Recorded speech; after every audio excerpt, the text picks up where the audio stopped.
Hey guys, welcome back to my channel DC Can Toys, where I share my thoughts and review some of my favorite toy releases. Hope all of you guys are doing well, and remember to support the channel by liking the video and subscribing. Today we're doing an unboxing and review on something very special. As we see, the box is extremely huge. It's definitely a treat for all of you guys who are fans of Naruto or Boruto. And this figure is the Boruto Naruto Next Generation's Precious Gem Kurama Susanoo figure. As we can see, the front, back, the box has very beautiful artwork. So let's admire it and get the unboxing started soon. Now that we got the figure unboxed and sitting in front of us, let's talk about some background information and aesthetics. So in terms of background information, I actually did some research on the Megahouse G.E.M series line. So according to Wikipedia, G.E.M is a Megahouse series of large renditions of popular anime and comic characters, apparently aimed at women. They're made and sculpted by ATTM, an official sculpting group. In terms of aesthetics, the Susanoo Kurama figure looks quite accurate to what we've seen in Boruto Naruto Next Generations, the movie. For long-time Naruto fans out there will know the first time when we saw this form was in the original Naruto series when we had the epic fight between the first Hokage, Senju Harashima, and leader of the Uchiha clan, Madara Uchiha. Madara, in that fight, used all of his power of the Susanoo armor from the Mangekyo Sharingan and combined it with his summoning jutsu of the Nine-Tailed Fox Kurama. But the form in front of us, I believe, is actually the second time we saw this awesome form in the anime/movie. So this one represents the one that we see in Boruto Naruto Next Generation when Team Naruto and Sasuke combine their powers together, once again the power of the Sharingan and the Nine-Tailed Fox combined to fight against the alien threat known as Momoshiki.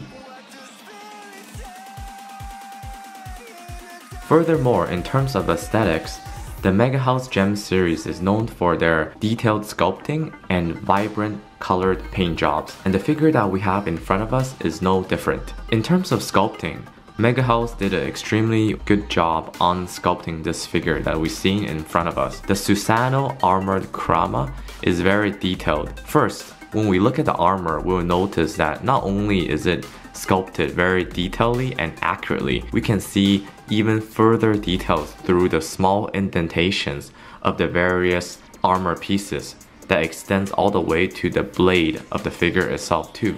They sort of represent a wear and tear and act as if Susanoo Kurama has just been to battle, which makes the figure much more lively. The details of the figure don't just stop there.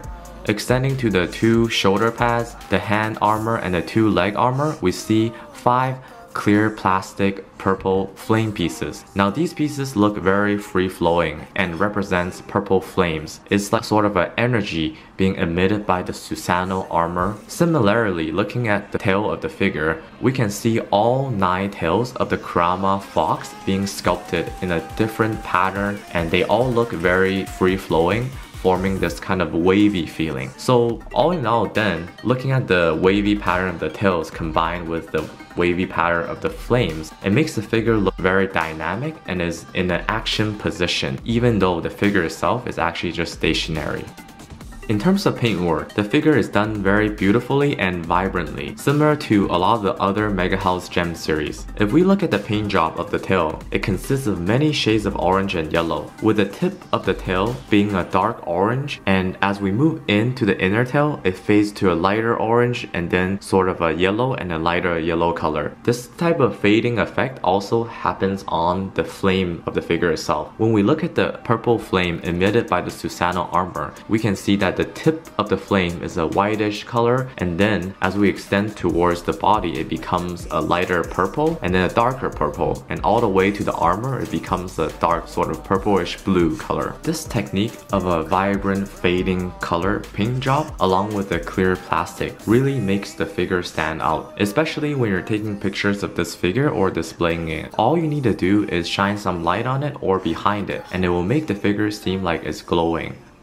In terms of articulation, this figure has no articulation because it is a statue, but I must give them props for the pose they ended up with. It is very dynamic looking, and when you take pictures or look at this figure from many different angles, it actually looks like a completely different figure.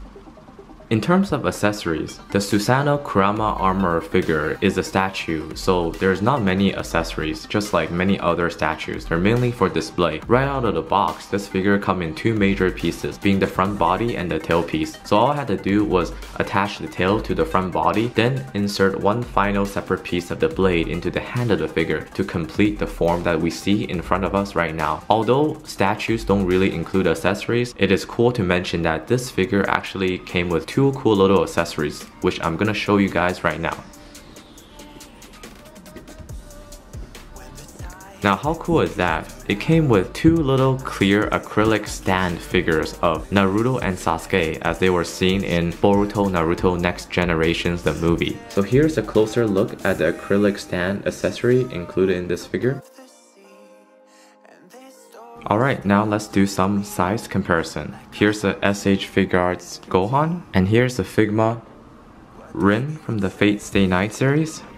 Alright, so final thoughts on the figure. With its detailed sculpting work, the use of clear plastic, the vibrant paint job, and the dynamic pose, all of that combined to a very attractive package. If you're a fan of Naruto or Boruto, this figure is definitely for you. In my personal opinion, this is the best representation of a Susanoo Kurama that we have on the market right now. So are there any negatives about the figure? Well, there actually is, in my opinion, but they're just small gripes. First of all, because the package is so humongous, when I paid for this figure, it already had a steep price, and because it shipped from overseas, the shipping was really expensive. So together with the price of the figure and the shipping, you may be paying a hefty price for this statue. Another thing is, when opening the package, because the box was so big, I thought the figure would be much larger in size, but to my surprise, once I opened the figure up, the figure is actually much smaller than I initially thought. If I would describe it, I would say the actual figure is only 1/3 of the box size, so to some of you who open it, might be disappointed at the size of the figure.